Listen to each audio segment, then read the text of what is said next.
There was this young man. He wanted to play basketball. He was a sophomore in high school. He tried out for the team. He didn't make it. He was so distraught because this is what he spent hours and hours of doing at home, playing, shooting, trying to hone the skills that he saw everybody else have. When he didn't make it, he was dejected. His coach came up to him. He said, "I see something in you. So if you'll show up before school every morning, I'll teach you the basics. I'll teach you the skills that you need. I'll teach you how to shoot a jump shot." That young man, the next year, made the basketball team, went on to North Carolina to play basketball, and eventually was drafted by the Chicago Bulls. That young man was Michael Jordan. He made this statement. He said, "I've missed more than 9,000 shots in my career. I've lost almost 300 games. 26 times I've been trusted to take the game-winning shot and missed. I've failed over and over again in my life, and that is why I succeed." Different perspective. Just because somebody saw in a young man something that he had potential for. And if you think about that, it has happened over and over again. In fact, it happens in our life. There was another man. He was a co-founder of Intel. He spent time mentoring different people. This young man came in.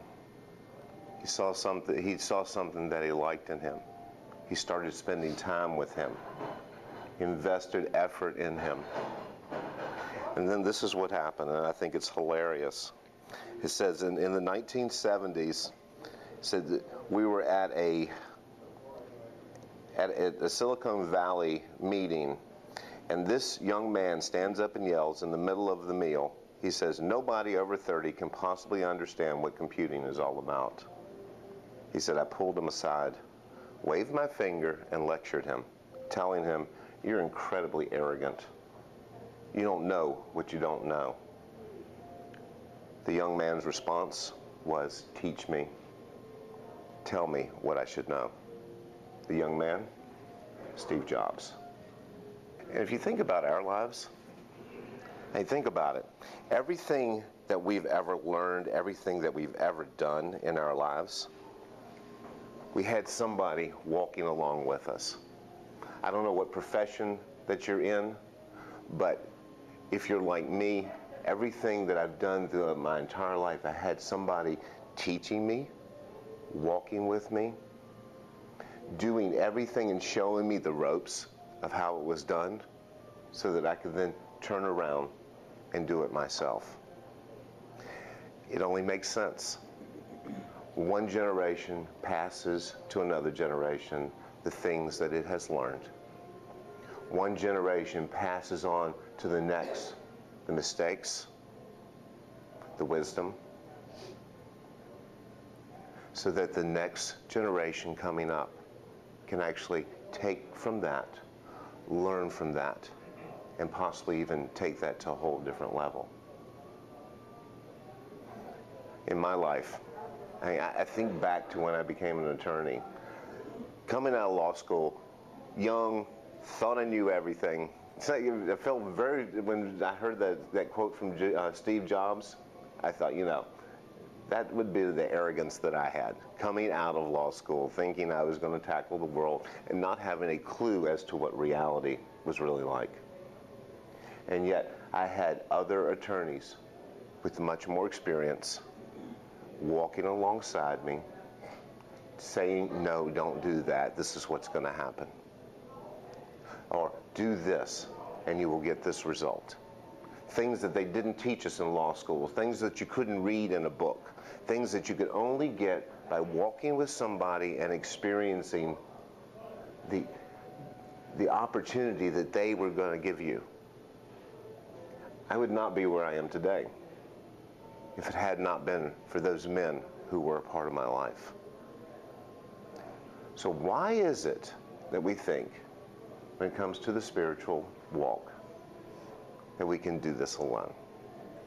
Why would we think that this is different? And yet we do. In our own minds, in our own lives, we think we can go to church or we can listen to a podcast and we can take all this in and we can figure out this is the way that we do it. When if you look at life, it's inconsistent with the way everything else in our lives has ever been done. Are we arrogant? Do we think we know more than anybody else? Do we think we can figure this thing out and say, oh no, I'm not going to make those same mistakes that everybody else did. I'll just read this, apply this to my life, and then do it. And in reality, it says we can't. But in reality, we all do it. We're taught to believe that we can do anything on our own, that we can achieve whatever we want to achieve. But what they don't tell you is that you're always having somebody walk alongside you, somebody to guide you, somebody to instruct you. I think back to the beginning. We heard Joe last week. He came in and he was talking about having people walk alongside you and following someone. And I love the story that he told about the Legos. If you didn't hear that, it was a great story. But I got a lot of blank faces, so you'll have to watch the video. If you think about who we are and what we're supposed to be, my spiritual walk would never have been what it is if I hadn't had Woody in my life. And you know, it didn't start off the way that you would think it did. It started off with me not wanting to be anywhere, not wanting to do anything, thinking I was just going to come in and do this on my own. But all it took from him, he walked by me every Sunday and he touched me on the shoulder. Just a simple touch changed my perspective on everything. Now you ask, why would a simple touch do that? Because I knew when he walked by me, when he looked in my eyes, and when he touched me and said hi, I knew I was going to be somebody. I knew it mattered. I knew I counted. I didn't have to do this on my own. And from that simple touch to a simple sit-down conversation, something incredible was born out of that. And I found myself looking at him, and I found that I wanted what he had to offer. All these guys that I just told you about, they all saw in somebody something that they wanted. They saw that they couldn't do it or achieve it on their own. They needed the experience of somebody walking a little bit farther along than they were. So let me tell you another story. A couple months ago, I told you a story about Elijah. And one of my favorite stories was after he had come to the altar of Baal and they were up on that mountain, and all these 450 prophets of Baal were calling down and asking Baal to consume the sacrifice. And they were all killed, and God came down and consumed Elijah's sacrifice and took up all the water. And then I told you the story about Elijah being so afraid of Jezebel because she said, I'm going to kill you. And in spite of everything that he had been a part of and everything that he had done, he turns and he runs and he hides. He's afraid. He's alone. He runs all the way to Mount Horeb, where on the top of the mountain he encounters God in a small, still voice. And in that story, God tells him, he tells God, he said, I am the only one left. Everyone else has bowed down to the prophets of Baal, and I am the only one. And God says to him, you're not the only one. There are 7,000 people who have never kneeled to the prophet Baal. And that's great. And God tells him, go back the way you came.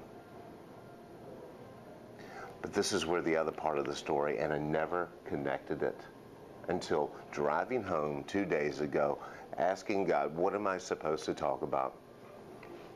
And this is what it was.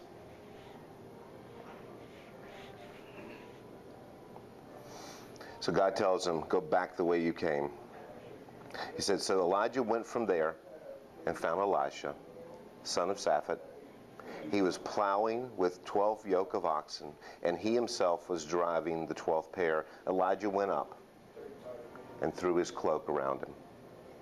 Elijah then left his oxen and ran after Elisha. He said, let me go back and kiss my mother and father goodbye, and then I will come with you. So Elisha went back. He took his yoke of oxen and slaughtered them. He burned the plowing equipment to cook meat and gave it to the people, and they ate. And then he set out to follow Elijah and became his attendant. And I thought, what an incredible thing. A simple cloak.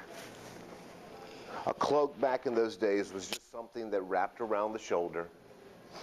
They carried it around, and Elisha's coming off of this mountain, and he's wearing this cloak, and God has already told him, go back and find someone to walk with you. Elijah, you've been doing this too long by your own. You're not the Lone Ranger anymore. You see where you are? You're down here, and you believe that you're the only one doing this, and you're not. There are plenty of other people out there that have never worshiped Baal. They worship me. So Elijah comes, and he takes that cloak, and he wraps it around Elisha and throws it over him and says, follow me. Walk with me. Let's do this together. Now Elisha, he's sitting there plowing the fields. It isn't like he had this long conversation about, well, do I or don't I?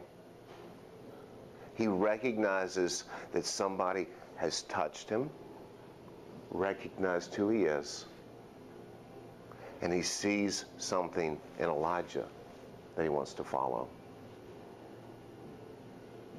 You ever think about that? Elijah had something, and by the mere throwing of his cloak onto Elisha, he said, follow me. Will you do this with me?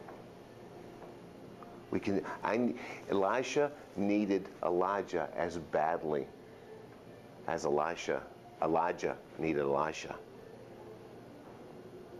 He needed someone to walk with him and carry on with him for years after that. 2 or 3 chapters later, on dry ground.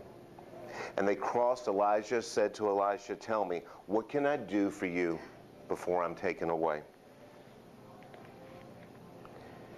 And he said, let me inherit a double portion of your spirit. You have asked a difficult thing, Elijah said. Yet if you see me when I am taken from you, it will be yours, otherwise not. And as they were walking along and talking together, suddenly a chariot of fire and horses appeared and separated the two of them, and Elijah went up to heaven in a whirlwind. Elisha saw this and cried, my father, the chariots and horsemen of Israel. And Elisha saw him no more. And he took hold of his own clothes and tore them apart. And he picked up the cloak that had fallen from Elijah and went back and stood at the bank of the Jordan. Then he took the cloak and struck the water with it. Where now is the Lord, the God of Elijah, he asked. When he struck the water, it divided to the left and to the right, and he crossed over.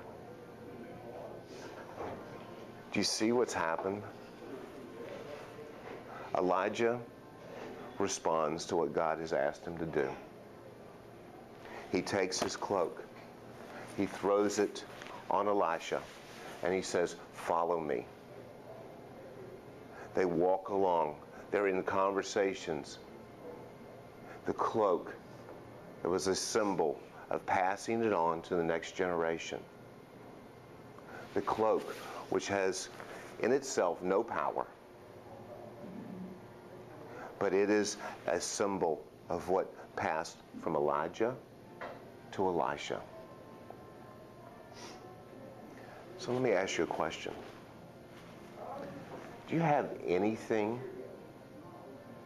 that people would look at you and say, "I want what you have"?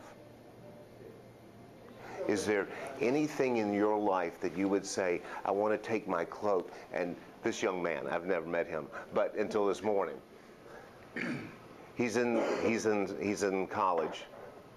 All right, we're talking about what he wants to do after he gets out of undergraduate school this morning. And he says, "Well, maybe I want to go into law." And I thought, as we're having this conversation, he's talking about, "I'm a political science major," and so was I. "Oh, I'm a business administration minor," so was I. And then I took another minor in philosophy. And he said, "I was thinking about all those things." And I couldn't help but think, from one generation to the next, do I have anything that I can offer to anyone else? What about my relationship with God? Do you look at me, or do people look at you and say, "I want what he's got"? I did that with Woody. I said in my mind, "I want what he's got." And I spent time with him. And I walked with him, and I took every opportunity to be with him. You know, we're in the middle of all of this, all of these conversations about taking some time and spending some time together. Making it more than just a Saturday morning or a Monday night or a Thursday night at Engage. Making it more than just a Sunday morning and sitting and listening to a message. But getting in a small group of guys who will be able to look at you and say, "I see this in you. I believe in you. You can walk this out." Yeah, we've all got problems. Yeah, we all struggle with certain things. But I see that you have a mantle, you have a cloak, that you can then take what you've learned and what God has taught you and pass it on to someone else. It's about passing things on to the next generation. Not necessarily age-wise. Sometimes it's spiritual age. Sometimes the youngest will pass it on to the older. It's about what you've allowed God to do in your life and offer to someone else. So, do you have a cloak? Do you have a jacket? That you have someone to offer? Something to offer to someone? Maybe you don't think you even have anything. Maybe you're just in that place where you look at someone else and you say, "I am deficient in this area or that area.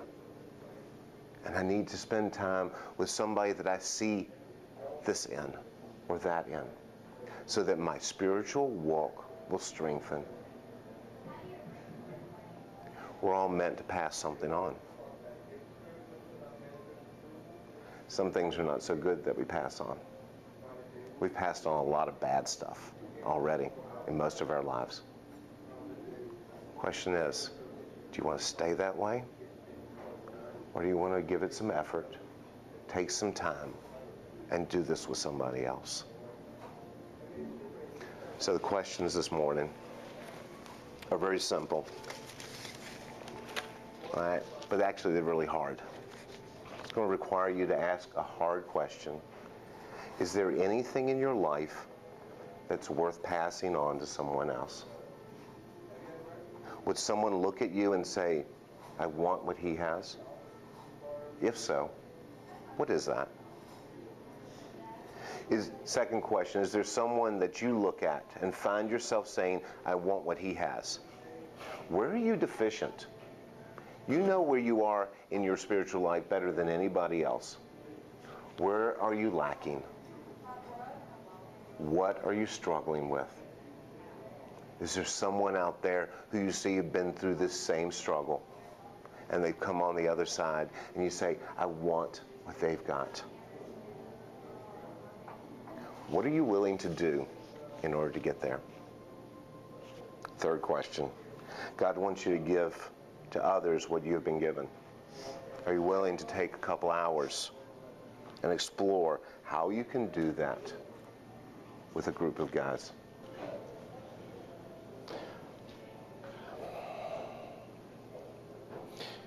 Yeah, I saw it happen this morning. Why we need each other. Sitting at a table, listening to a story of what the guy was struggling with, and then realizing right across the room on the other side was a guy who we'd already walked through this with. And then being able to connect them together and say, hey, you got the same problem. You're on this side of it. You're at the beginning of it. What a perfect opportunity for you two to be able to come together, to talk about how God moved you through this. Hey, that's what community is all about. That's what the gathering, we're in the second part. We started with the giving. We're in the gathering, the getting together, the relationships that we build, the big brother, little brother. All of that is key. If you look around through history, there have been lots of churches that have started, groups that have started. But if you look now, they're no longer around. In fact, you can go through Europe and look at all the massive, huge churches that were fully packed 100 years ago that are empty, they have no life, and they're nothing but museums. You can do that here in the United States. You can do that here in Lynchburg. All because people sat in a place where they were comfortable. They didn't think about the future. They did the same thing that they did every week. They never stepped out. They never pushed the envelope. They never really brought anybody along on the journey together. And now they're dead. We'll be there if we don't do this.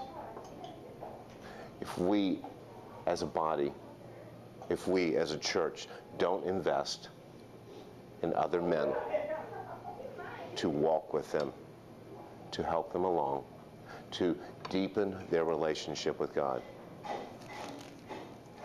we will be dead.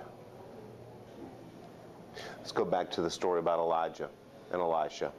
He threw his cloak on him. He was in the middle of the field plowing. He had 12 oxen and a plowshare. And what did it say that Elisha did? He went back, kissed his mother and father goodbye. He burned the plowshare. He killed the oxen. God wants us to burn those bridges that are holding us down and walk and follow him. You got to burn it. You got to destroy it. You got to kill it. And you got to walk forward. You can't have those things constantly grabbing you back and saying you need to come back. You'll never move forward by turning around and going backwards. So when a brother, you see him turning around, it's when you grab his hand and say, come, let's walk this out together. But left to yourself, you got nobody to help redirect you. That's why what we do is so important. So let me pray.